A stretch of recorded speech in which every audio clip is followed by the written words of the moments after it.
今日嚟講最經典嘅小光炮大眾 GTI。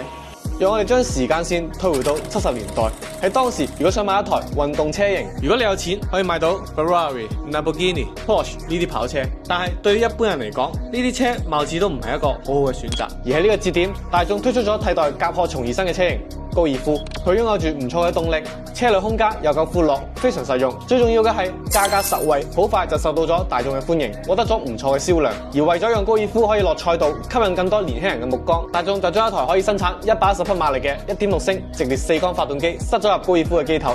自此，第一代高爾夫 GTI 誕生。雖然只有110匹馬力，但係放喺1975年，足以係轟動整個車界嘅存在。就攞同時期嘅本田思域嚟參考，第一代同第二代嘅馬力只有60匹左右，所以原本計劃生產5000台嘅 GTI 好快就被一掃而空啊！大眾見到呢個車型咁賺錢，於是繼續生產大量嘅 GTI， 想要幾多就整幾多。最終到 MK1 生產結束時，一共生產咗42萬台。之後嚟嘅 MK2 引入咗雙突輪軸16氣門發動機 ，MK3 引擎升級為 VR6， 一款 2.8 升 V6 發動機，172匹馬力，擁有甜美嘅排氣聲浪。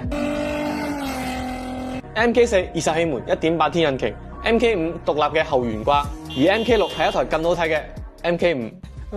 依家我哋再睇翻 GTI 嘅到嚟，佢唔單止係嗰個年代優秀嘅汽車，仲係當時因為石油危機帶嚟嘅經濟下滑，迫使所有汽車變得更細、更沉悶。而 GTI 嘅到嚟為成個行業注入咗一劑腎上激素，引領咗80年代高性能汽車嘅復興。日產 GTR Skyline、豐田 Super、馬自達 RX7。所以如果你係揸 GTI， 你就係時代嘅英雄啊！